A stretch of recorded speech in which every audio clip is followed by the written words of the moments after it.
mudah-mudahan apa yang kita baca, apa yang kita munajatkan kepada Allah Subhanahu wa taala dijabah oleh Allah Subhanahu wa taala, dan para donatur yang baik hati diberikan limpahan rezeki yang banyak, yang halal, yang barakah. Amin. Assalamualaikum Ustaz. Doain ya hari ini keberangkatan travel Prawira Tour and Travel.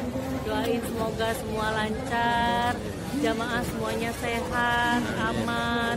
Yang mau daftar silahkan ke Prawira Tour and Travel melalui Ustadz Ibrahim. Assalamualaikum warahmatullahi wabarakatuh.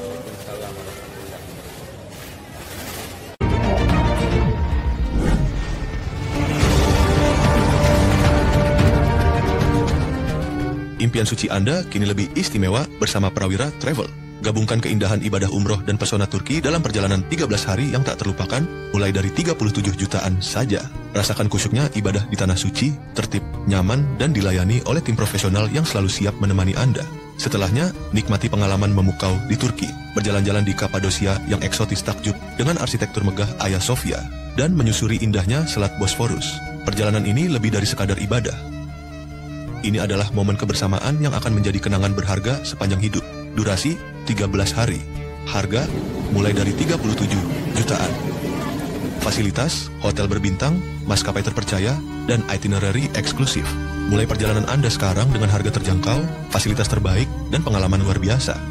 Assalamualaikum warahmatullahi wabarakatuh. Benar syiar Islam, mudah-mudahan tambah berkah, tambah manfaat. Amin. Rabbana atina fid dunya hasanah wa fil akhirati hasanah wa qina adzabannar.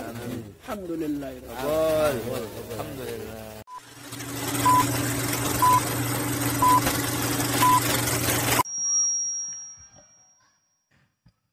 Bismillah walhamdulillah wassalatu wassalamu ala rasulillah wa ala alihi wa sahbihi wa mawalah. Ashhadu an la ilaha illallah wahdahu la syarika lah, wa ashhadu anna sayyidana Muhammadan abduhu wa rasuluh la nabiyya ba'dah. Allahumma salli wa sallim wa barik ala sayyidina wa habibina wa syafi'ina wa maulana nabiyyina Muhammadin wa ala alihi at-tahirin at-tayyibin wa ashabihi al-ghurril mayamin wa man tabi'ahum bi ihsanin ila yaumiddin. Amma ba'd. Siyadatul habaib asy-syurafa wa sa'adatul ulama'il fudala wa jami'il hadirin wal hadirat al-ahibba'il a'izza rahimakumullah. Fi hadhihi al-munasabati as-sa'idah at-tayyibati al-mubarakah la ansa an usiyakum jami'an wa nafsi bitaqwallah wa bi ta'ati Rasulillahi sallallahu alaihi wasallam. Fa nas'alullah subhanahu wa ta'ala ay yahdiyana ila siratikil mustaqim wa yaj'alana minal muttaqin wa yudkhilana jannatahu jannatan na'im bihaqqi sayyidil mursalin walhamdulillahi rabbil alamin. Taqabbalallahu minna wa minkum fataqabbal ya karim. Alhamdulillah, pada malam hari ini, di malam awal daripada bulan Rajab ini, yang kita dianjurkan, kita di tempat ini menjadi penyebab turunnya rahmat dan barakah.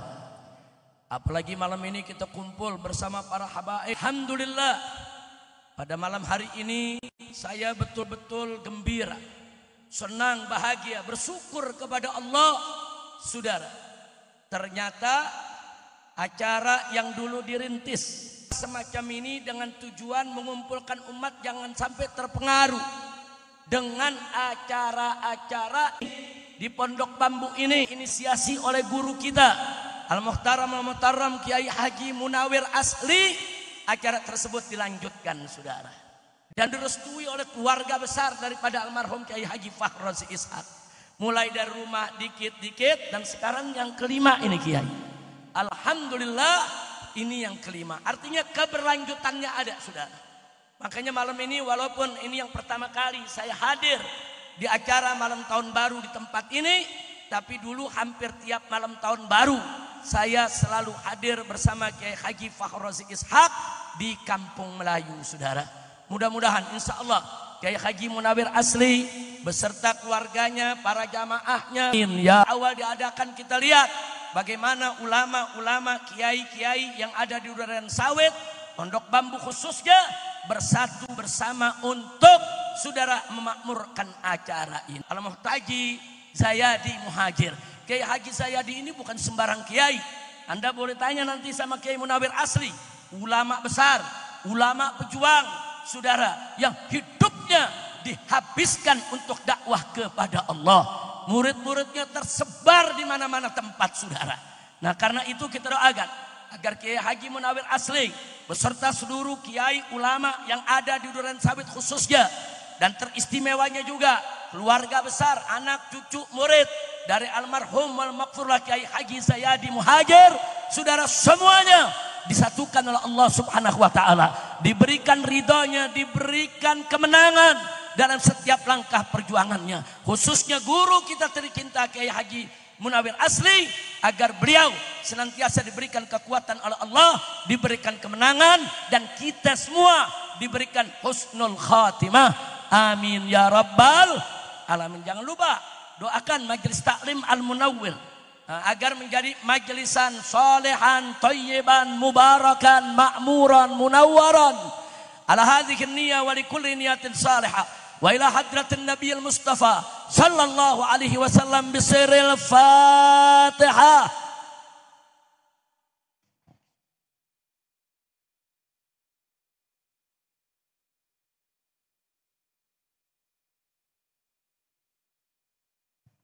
Taqabbalallahu minna wa minkum fataqabbal ya karim.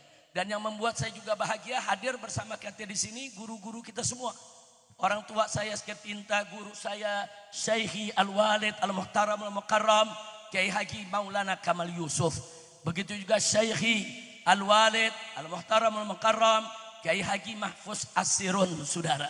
Ini luar biasa. Kumpul bersama kita malam ini kiai-kiai yang begitu banyak, saudara. Dan semuanya insya Allah menjadi penyebab turunnya rahmat dan barakah buat kita. Dan habaibnya juga tidak kurang yang hadir. Masya Allah, tabarakallah. Kita lihat di sini ada saya punya menantu waladi Al-Habib Hanif bin Abdurrahman Al-Attas. Kemudian masih ada di sini di belakang kita, saudara, kita punya guru yaitu Al-Habib Hamid bin Abdullah Al-Kaf, Al-Habib Salim bin Umar Al-Hamid, Al-Habib Abu Bakar Maulad Dawila, Habib Taha Segaf, dan masih ada yang lain yang tidak saya sebutkan satu persatu karena begitu banyak tuan-tuan guru kita yang hadir. Mudah-mudahan semuanya senantiasa disatukan oleh Allah Subhanahu wa taala dalam cinta, dalam mahabbah, dalam persaudaraan, dalam persatuan, disatukan di dunia bersama kita dan kelak insya Allah disatukan bersama kita dalam surganya Allah. Amin ya rabbal alamin. Ahibba'il kiram, pada kesempatan ini tidak banyak yang ingin saya sampaikan. Saya hanya ingin mengingatkan kepada kita semua, saudara. Yang ingin saya ingatkan adalah bahwa kewajiban kita sebagai manusia, boleh kita katakan kalau selama ini kita selalu bicara HAM, hak asasi manusia, hak asasi manusia.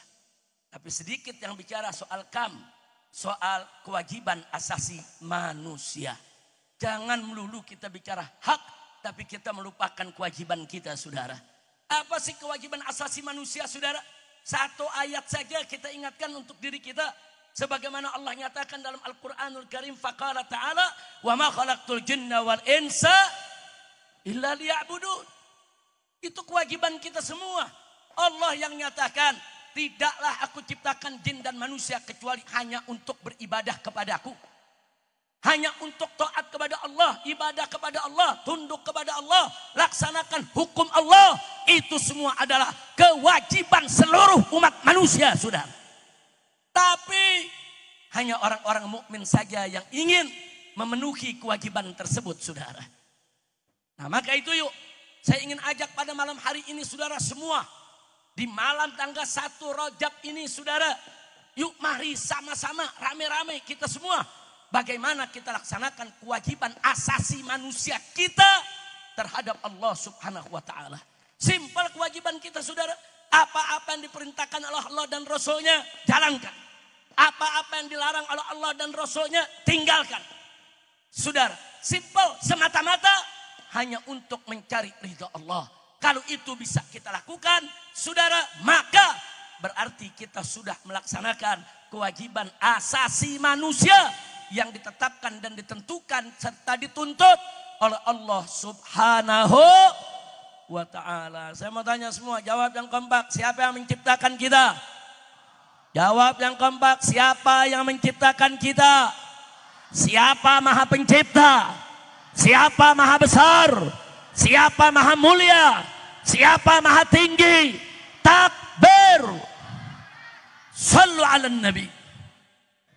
Nah, jadi tancapkan dalam hati kita, saudara, bahwa Allah pencipta kita, Allah penguasa kita, Allah yang menjamin rezeki kita, dan kita wajib selalu tunduk kepada aturan hukum Allah.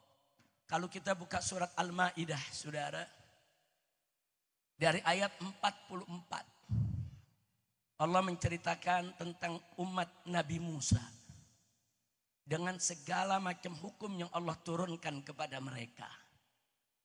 Kemudian di akhir ayat Allah nyatakan, wa malam yahkum bima anzalallah faulaika humul kafirun. Barang siapa yang tidak menghukum dengan apa yang diturunkan oleh Allah, maka mereka adalah kafir. Jadi bukan ulama yang mengkafirkan, bukan. Bukan Habib yang mengkafirkan, bukan. Allah yang menyatakan, saudara, barang siapa saja yang tidak menghukum saudara dengan apa yang diturunkan oleh Allah, nggak mau menggunakan hukum Allah, mereka adalah orang-orang kafir. Kemudian di ayat 45-nya masih Allah ceritakan tentang hukum yang berlaku di umat Nabi Musa alaihissalam. Dan di akhir ayatnya Allah nyatakan, wa man lam yahkum bima anzalallah faulaika humudz zalimun. Dari siapa-siapa yang tidak mau menggunakan hukum Allah, nggak mau menghukum dengan apa yang diturunkan oleh Allah, mereka adalah orang-orang zalim. Siapa yang menyatakan?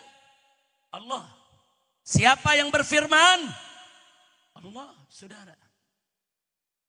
Lalu begitu masuk saudara ke ayat 46, Allah menceritakan tentang bagaimana saudara umat Nabi Isa alaihissalam. Disambung ke ayat 47-nya. Masih soal umat Nabi Isa, saudara, dan hukum yang Allah turunkan kepada mereka. Lalu di akhir daripada ayat 47 tadi Allah menyatakan, wa malam yahkum bima anzalallah faulaika humul fasiqun. Barang siapa yang tidak mau menetapkan hukum dengan apa yang diturunkan oleh Allah, maka mereka adalah fasik. Allah yang menyatakan. Tadi dinyatakan mereka yang tidak mau menggunakan hukum Allah, nggak mau menghukumkan dengan apa yang diturunkan oleh Allah, mereka adalah orang-orang kafir, orang-orang zalim, orang-orang fasik. Kondisi bagaimana seseorang itu tidak menerapkan hukum Allah kemudian mereka menjadi kafir? Saudara, tatkala mereka menentang hukum Allah, menolak hukum Allah, mereka keras kepala, sombong, angkuh, merasa hukum Allah sudah kadaluarsa, hukum Allah sudah tidak relevan, merasa hukum Allah tidak adil, merasa hukum Allah tidak bagus, merasa hukum yang dibuat oleh manusia lebih bagus, lebih baik, lebih adil daripada hukum Allah. Saat itu kafir, mutlak kafir, saudara. Tapi kalau ada orang belum mau menerapkan hukum Allah, kenapa?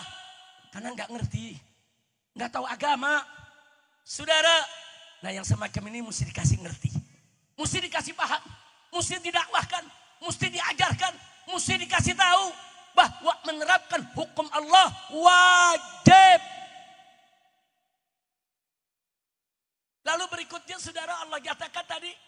Mereka itu orang-orang zalim. Kenapa zalim? Karena kalau ada orang tidak menggunakan hukum Allah. Padahal hukum Allah itu adalah hukum yang maha adil. Yang pasti adil. Saudara, mereka gunakan hukum yang bertentangan dengan hukum Allah. Pasti hukum itu tidak adil, saudara. Kalau hukum itu sudah tidak adil, berarti zalim. Makanya kita lihat sekarang. Banyak orang meninggalkan hukum Allah, apa yang terjadi? Kezaliman di mana-mana. Kezaliman merajalela di mana-mana, saudara. Kezaliman semarak di mana-mana. Kenapa kezaliman itu semarak? Karena banyak yang menolak hukum Allah. Akhirnya hukum tersebut menjadi zalim. Na'udzubillah, men. Udah gitu saudara, ada orang yang menentang hukum Allah dipamerkan. Terang-terangan. Dia nggak mau pakai hukum Allah. Makanya mereka disebut humul fasiqun. Siapa itu orang fasik? Saudara, orang Islam yang berbuat maksiat, menentang Allah secara terang-terangan, gak punya malu. Jadi pantas kalau golongan seperti ini disebut kafirun, zalimun, fasiqun. Na'udzubillah min dzalik, saudara.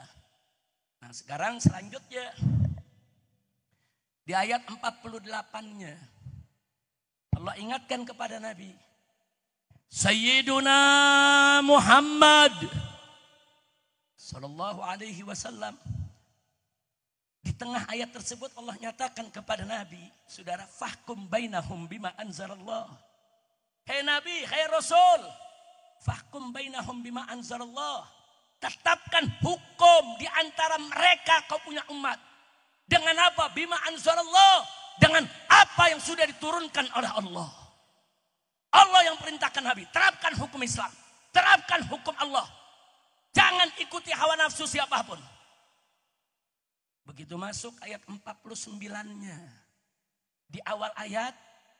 Nabi diingatkan lagi oleh Allah. Wa anihkum bainahum bima anzalallah. Hei Nabi, hei Rasul. Hukum di tengah mereka dengan apa yang telah diturunkan oleh Allah.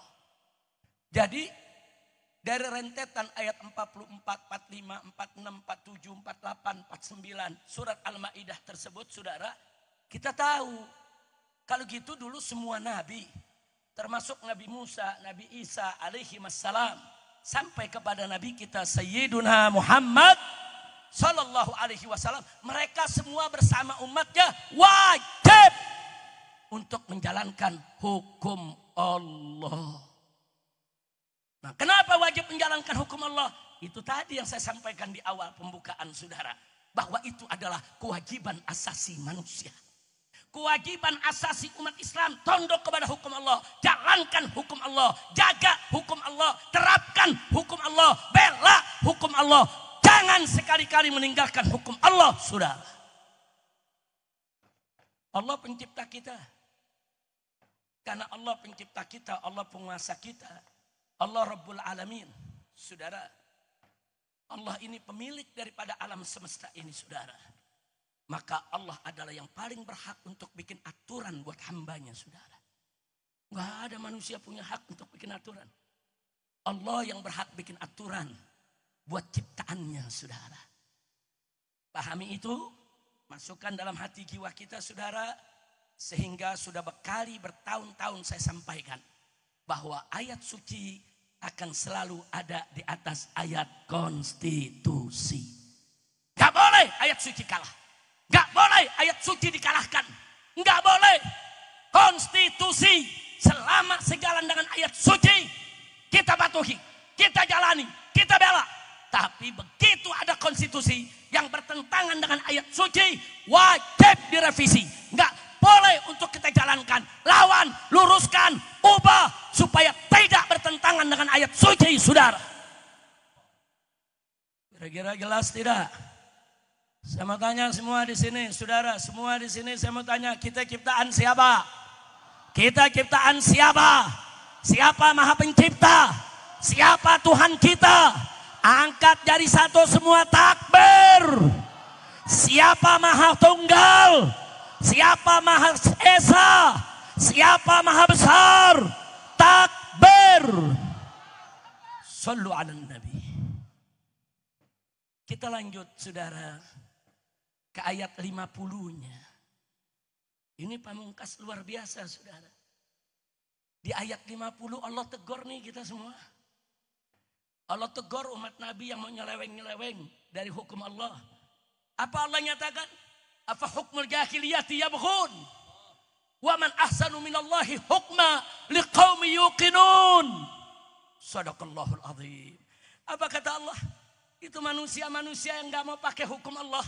Itu manusia-manusia yang gak mau tunduk kepada hukum Allah. Afa hukmul jahiliyati yabghun? Apa mereka menghendaki hukum jahiliyah? Apa mereka menghendaki hukum jahiliyah? Hukum yang zalim, hukum yang tidak berperi kemanusiaan, hukum yang tidak beradab, hukum yang tidak berkeadilan. Apa hukum semacam itu yang mereka mau? Kemudian ditegur oleh Allah. Wa man ahsanu minallahi hukma? Siapa yang punya hukum lebih bagus, lebih indah, lebih baik daripada hukum Allah? Enggak ada, saudara. Bagi siapa yang punya keyakinan begitu? Liqaumi yuqinun. Bagi orang-orang yang yakin kepada Allah, mukmin kepada Allah, takwa kepada Allah.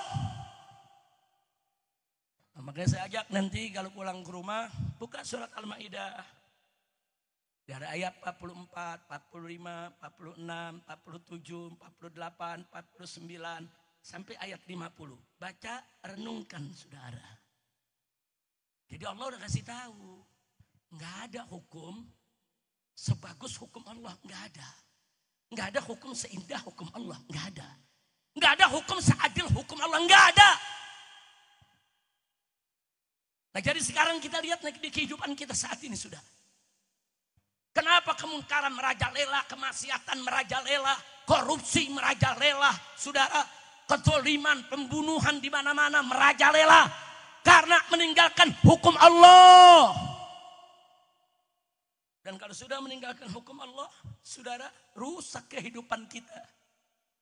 Kita lihat sekarang dalam rumah tangga, saudara. Gara-gara banyak suami istri yang tidak lagi menegakkan sholat, tidak lagi menjalankan syariat dalam rumah tangganya. Tiap hari ribut, saudara. Bahkan saat ini udah gak asing, saudara. Di media kita baca berita-berita yang mengerikan. Suami gorok istri. Istri bunuh suami. Saudara, enggak sampai di situ. Suami lempar siram istri dengan air keras. Istri sirami suami dengan air panas. Apa? Ini kok jadi kehidupan kayak binatang, saudara. Di mana perikeadilan, di mana perikemanusiaan, kemana itu semua kok bisa hilang dari tengah-tengah kita? Karena kita banyak meninggalkan hukum Allah, saudara. Nggak sampai di situ. Anak yang gorok bapaknya ada. Anak yang bunuh ibunya hanya gara-gara nggak dikasih duit buat beli rokok. Biadab. Tapi kenapa ini bisa terjadi? Kita hanya jangan bisa menyalahkan si A atau si B, anak atau bapaknya, saudara. Ini semua merupakan akumulasi karena kita tidak menegakkan hukum. Kalau hukum Allah ditegakkan nggak begitu, saudara. Nggak berani anak kurang ajar sama orang tua. Nggak berani, saudara. Suami-suami melakukan kekerasan menyiksa istrinya. Nggak berani. Hei para suami, kalau kau sudah tidak suka kepada istrimu, benci istrimu, kalau kau sudah tidak mau hidup dengan istrimu, kembalikan mereka ke orang tuanya dengan cara baik. Sebagaimana kau ambil nikahi mereka dengan cara baik. Tasrihin bi ihsan au imsakin bi ma'ruf au tasrihin bi ihsan. Ambil, nikahi dari orang tuanya, ambil dengan cara yang baik. Ceraikan, lepas dengan cara yang baik. Makanya saya kaget melihat data statistik di Indonesia. Dalam satu hari ribuan saudara perceraian terjadi di kantor-kantor urusan agama, di pengadilan-pengadilan agama. Se-Indonesia per hari, saudara, ribuan yang bercerai. Astagfirullahaladzim. Ini semua karena kita jauh dari hukum, termasuk korupsi yang merajalela. Kalau kita pakai hukum Allah, saudara. Kalau kita pakai hukum Allah, pencuri saja yang memenuhi nisab dan syaratnya harus dipotong tangan. Itu nisabnya enggak seberapa, cuma berapa dirham? 4 dirham. 4 dinar, kan dirham, saudara. Katakan kalau dia itu 4 dinar atau beberapa dinar, saudara. 1 dinar berapa gram emas sih? Hitung aja, saudara. Hanya mencuri beberapa puluh juta mesti dipotong tangan. Terus yang korupsi triliunan. Terjadi di kita punya negeri, saudara. Tambang ini korupsinya 300 triliun. Tambang ini korupsinya 270 triliun. Tambang ini, saudara, korupsinya 500 triliun. Apa ini? Kalau kita pakai hukum Allah, saudara, pencuri yang hanya puluhan juta saja mesti dipotong tangan, apalagi yang triliunan, potong kepala mereka, saudara. Setuju? Koruptor dihukum mati, setuju tidak? Setuju tidak? Takbir. Ini enggak. Rubuh dinar. Dinar kam gram? 4,25 gram. Ya, 4 graman. 1 gram sekarang 1,5 juta. Nah, kalau 4 gram sudah 6 juta. Nah, kalau 4,25 6 juta lebih. Ya, saudara, hanya mencuri 6 juta lebih, saudara, udah potong tangan. Asal memenuhi syarat yang lain, karena ada definisi mencuri, saudara. Lalu yang triliunan, yang miliaran. Innalillahi wa inna ilaihi rajiun kemarin. Yang korupsi 271 triliun. Cuman dihukum penjara 6,5 tahun. Iya. Kacau tidak? Kacau tidak? Saudara, kalau 271 triliun cuma 6 tahun. Ini jamaah juga mau rame-rame di penjara. 6 tahun 271 triliun. Betul? Betul? 271 triliun musiknya dihukum mati. Betul? Setuju? Setuju? Takbir. Kita hitung-hitungan dulu nih malam nih. Hitung-hitungan, yang punya kalkulator, yang punya HP, lu hitung aja dari malam. Korupsi 271 triliun. Itu kalau dipakai buat makan sehari-hari, satu harinya 1 miliar deh dia makan. Saya mau tanya nih, orang Durang Sawit ada yang makannya 1 miliar sehari? Ada? Ada? Kalau nggak mati kelolotan loh. Katakan ada orang makan 1 miliar per hari, saudara. Setahun berapa hari? 365 nih kalau kita hitung miladiah nih. 365 hari, saudara. Berarti 1 tahun makannya 365 miliar. Udah 1 triliun belum? Belum. Kalau udah 3 tahun baru 1 triliun. Begitu kan? Lebih-lebih dikit, saudara. Betul? Nah sekarang kalau 3 tahun makan 1 triliun. Kalau 271 triliun. Itu 1 triliunnya buat 3 tahun. Kalau 271 triliun kali 3 berapa? Coba hitung, saudara, hitung. Itu kalau dikali 3 itu bisa 813 tahun. Tapi kalau kita hitung lebih teliti cuma 742 tahun. Makan 1 hari miliar 742 tahun baru selesai, saudara. Itu uang baru habis. Kalau makannya 1 triliun sehari. Semiliar. Kalau makannya cuma 100.000 sehari. Berapa tahun tuh habis ya, saudara? Lu kira-kira bisa ngitung enggak lu? Ada HP? Ada kalkulator? Hitung, saudara. Andai kata kita hitung aja lah, umur manusia ini umat Nabi Muhammad rata-rata 63 tahun. Betul? Betul? Nah sekarang itu 271 triliun. Kalau dimakan sehari, saudara, 1 miliar. Habis dalam waktu 742 tahun. 742 tahun itu berapa keturunan? Nah, bagi aja saudara. Kalau satu keturunan 50 tahun atau kita ambil yang 63 tahun. Kalau 63 tahun saudara, 11 keturunan. 11 keturunan. Hampir punya anak, punya cucu, punya kikit, punya cucu, punya kikit. Ya teruslah tuh. Ini saya bicara begini cuma mau menggambarkan. Berarti 271 triliun itu dikit atau besar? Jawab yang kompak. Dikit atau banyak? Kecil atau besar? Berarti itu saudara koruptornya biadab tidak? Kurang ajar tidak? Apa setuju kalau hanya di penjara 6 tahun? Setuju tidak? Jadi harus diapakan? Hukum mati. Kalau pencuri potong tangan, koruptor sampai triliunan, potong kepalanya saudara. Takbir. Ada yang nanya, Habib apa dalilnya potong kepala? Lu mau dalilnya gak? Dalil logika aja dah ya. Nah, kalau dalilnya pakai ayat hadis, kemudian pakai ijma qiyas kepanjangan. Ini ceramahnya sampai jam 4 pagi. Mau denger gak? Mau denger gak? Orang mencuri 10 juta atau mencuri 6 juta potong tangan. Saudara, betul? Nah itu kalau mencuri 6 juta, 7 juta, nyolongnya pakai apa? Nyolongnya pakai apa? Makanya dipotong tangannya. Tapi kalau orang nyolongnya 271 triliun, nyolongnya pakai apa? Nyolongnya pakai apa?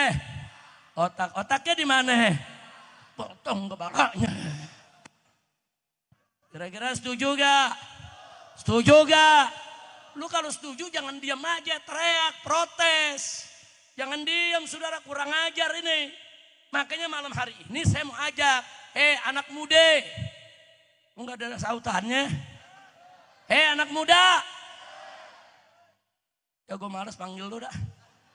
Bu. Tuh kencangan ibu-ibu. Bu. Bu. Nah, gua ulapin ibu-ibu aja dah. Bu. Lu sih pelan jawabnya. Ayo saya mau tanya anak-anak muda. Anak muda. Anak muda. Nah baru lu gak mau kalah sama ibu-ibu lu. Kalau ada maling ayam, lu jangan gebukin. Kadang-kadang maling ayam digebukin sampai mati. Maling jemuran digebukin sampai mati. Betul? Maling sendal di musola, udah gitu sendalnya butut, digebukin juga sampai mati.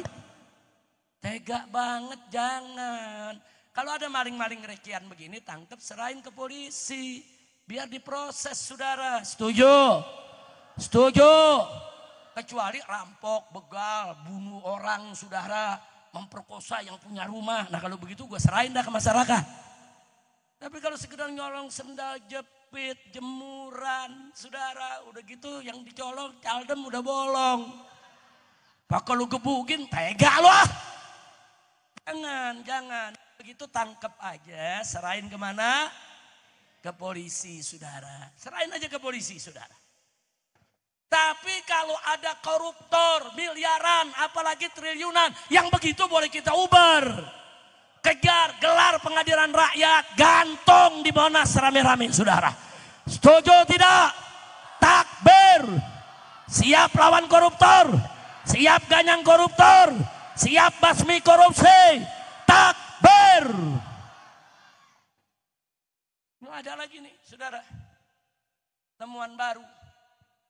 KPK ngumumin ada 2 anggota DPR jadi tersangka karena saudara menyalahgunakan CSR dari Bank Indonesia.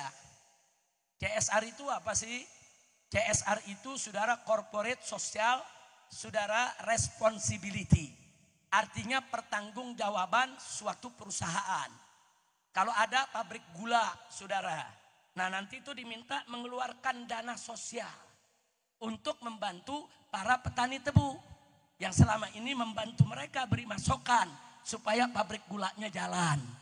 Kalau ada pabrik kecap, keluarkan dana sosialnya saudara setiap tahun. Untuk siapa?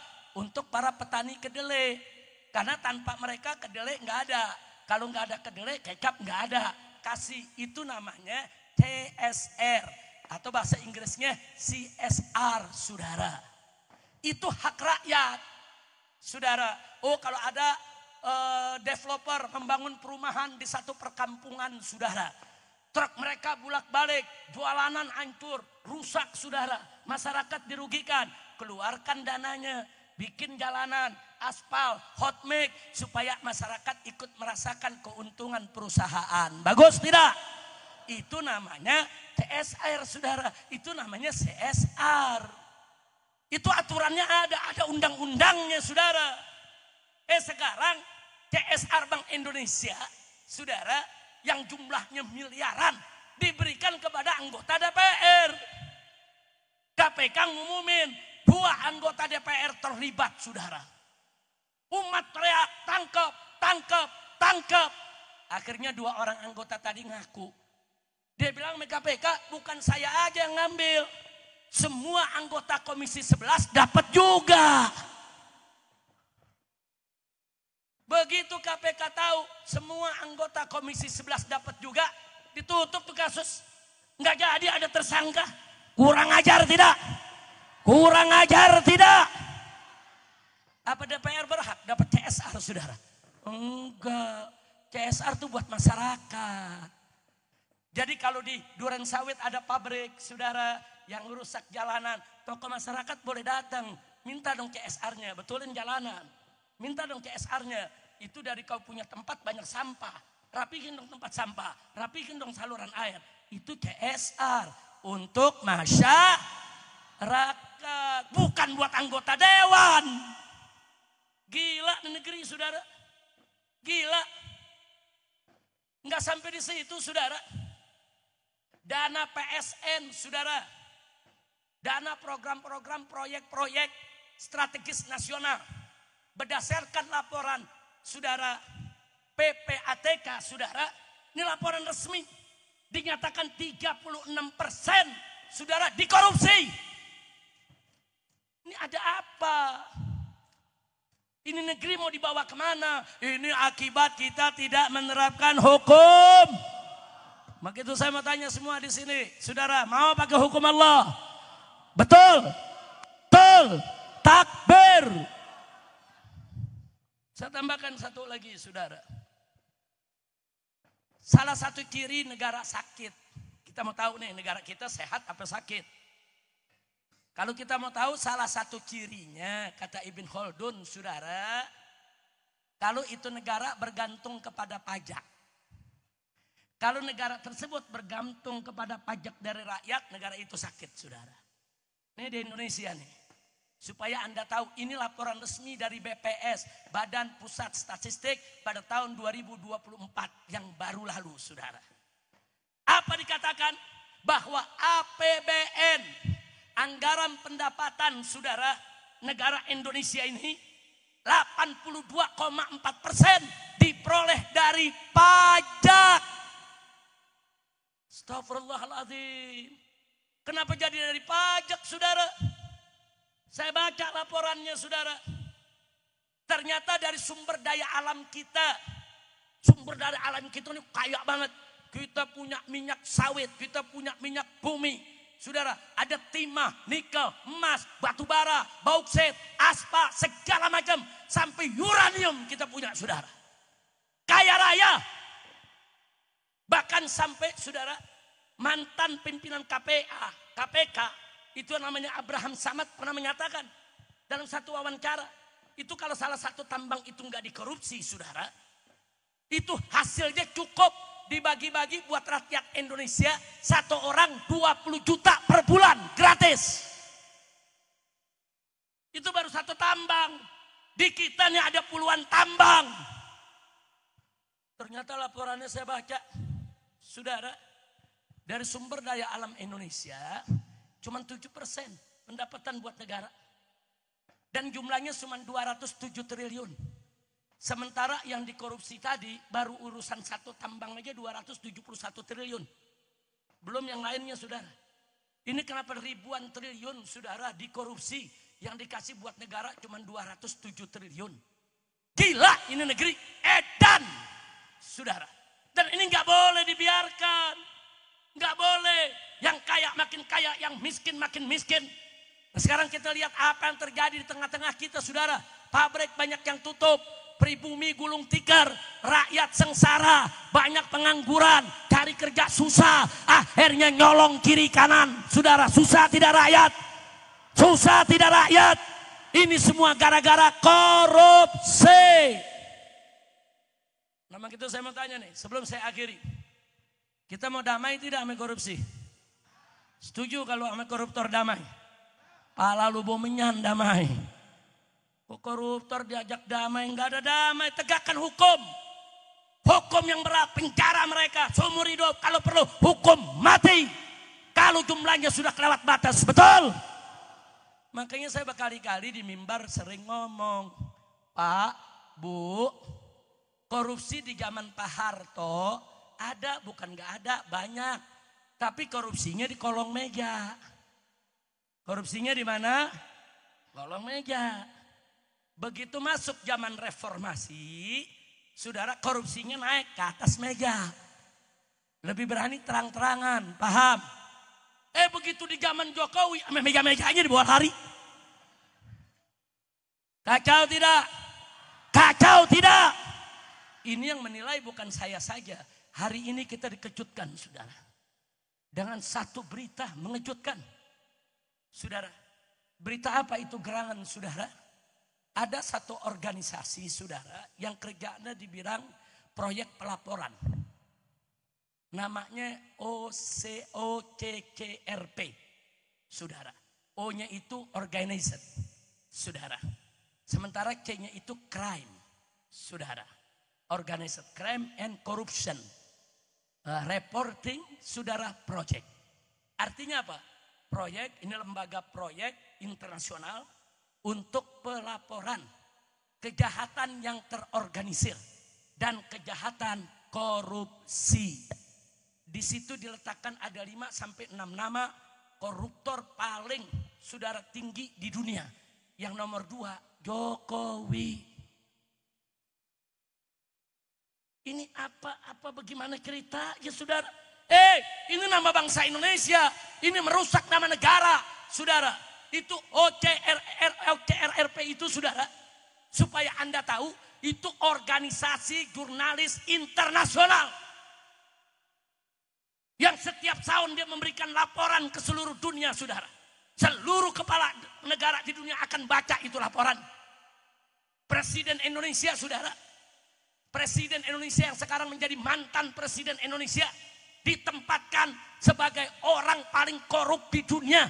Nomor 2, nggak sampai situ saja, saudara. Bahkan pejabat yang sering menggunakan sistem, saudara, untuk melakukan kriminal terorganisir. Nah, kalau sudah dikatakan ini orang paling korup di dunia, mestinya KPK tangkap itu Jokowi, saudara. Betul. Dan Bapak Prabowo nggak usah melindungi Jokowi, jangan menjaga Jokowi, jangan membela Jokowi. Bahkan Prabowo mesti bersama-sama rakyat kita seret Jokowi, jebloskan ke penjara, saudara. Takbir, takbir. Prabowo luar biasa pidatonya, saudara. Kita kejar itu koruptor sampai Antartika. Sekarang kita ajak Prabowo, ayo tangkap koruptor di antara kita. Kira-kira setuju gak? Setuju gak? Jadi kita doain, semoga Bapak Presiden Prabowo tidak omon-omon saja. Amin. Lu amin yang serius dong. Lu aminnya nyengir kuda. Amin. Semoga Allah berikan taufik dan hidayah buat Bapak Presiden Prabowo. Allah berikan petunjuk, Allah berikan kekuatan, Allah berikan keberanian untuk tangkap semua koruptor, jebloskan mereka semua ke penjara. Setuju? Kalau Presiden Prabowo melakukan itu, dukung tidak? Setuju tidak? Rela tidak? Takbir. Masya Allah, saya nggak mau panjang-panjang lagi nih. Panjang-panjang mengkelap, jantung deg-degan. Urusan ntar gue sakit lagi. Nah, tapi setidak-tidaknya apa yang saya sampaikan barusan, paham nggak? Jadi kesimpulannya saya mau tanya, penerapan hukum Allah itu penting tidak? Jawab yang keempat, penting tidak? Perlu tidak? Wajib tidak? Siap menerapkan hukum Allah? Nah, itu yang pertama. Yang kedua, saudara, korupsi itu jahat tidak? Bahaya tidak? Setuju kita basmi korupsi? Betul? Nah itu poin yang kita mau pakai saudara. Ini korupsi udah merajalela, udah menggila dan sangat berbahaya. Nah maka itu yuk mari sama-sama. Saya minta kepada Hanif didampingi dengan tim hadrahnya saudara. Nanti biar Habib Hanif yang mengatur kapan hadrah itu masuk, kapan hadrah itu tidak masuk. Rame-rame kita baca qasidah anti korupsi. Untuk membangkitkan semangat kita semua saudara melawan korupsi. Dan kalau perlu qasidah ini nanti disebarluaskan saudara. Pakai PDF-nya sebarluaskan, selebaran di mana saja. Udah dibaca, kita baca rame-rame saudara. Karena apa? Untuk mengingatkan kita tentang bahaya korupsi. Setuju tidak? Nah ini sebelum saya akhiri saudara. Anda setiap hari ini saya dengar di majlis-majlis, di pesantren, di mana-mana madrasah, termasuk tadi Habib Hanif. Rame-rame kita baca salawat asghilil zalimin bidzalimin. Alhamdulillah digobul sama Allah sudah. Kita minta sama Allah asghilil zalimin bidzalimin, bikin sibuk orang zalim sama orang zalim. Terjadi sekarang zalim berkelahi. Buaya sama buaya berantem. Kalau buaya sama buaya berantem, lu jangan ikut campur. Gelar tikar, taruh kopi, saudara, tonton. Setuju? Setuju? Sekarang maling sama maling lagi ribut, saudara. Maling satu teriak, KPK, tangkap ini maling. Maling ini yang bilang, bukan gua malingnya, itu yang ngelapor malingnya. Maling sama maling ribut, ya. Nah, makanya sekarang ikut campur jangan. Ikut campur jangan. Jangan.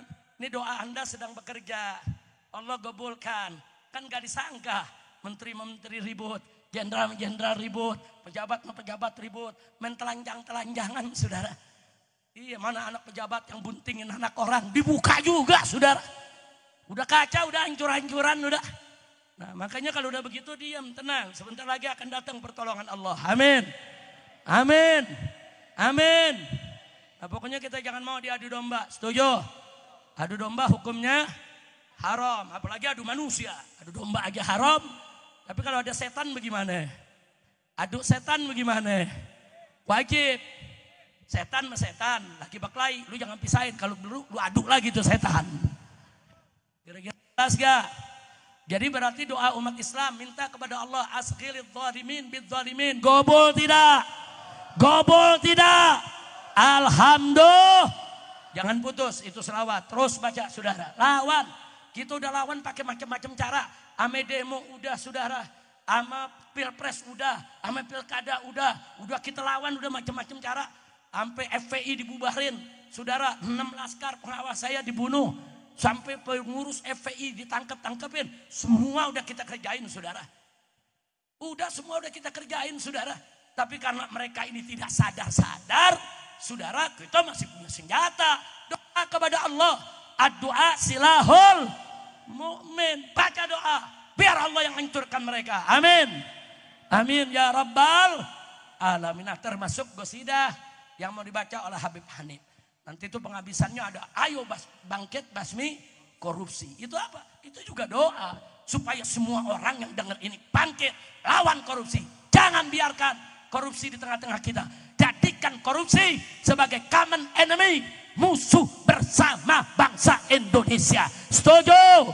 Angkat tangannya semua, takbir. Takbir.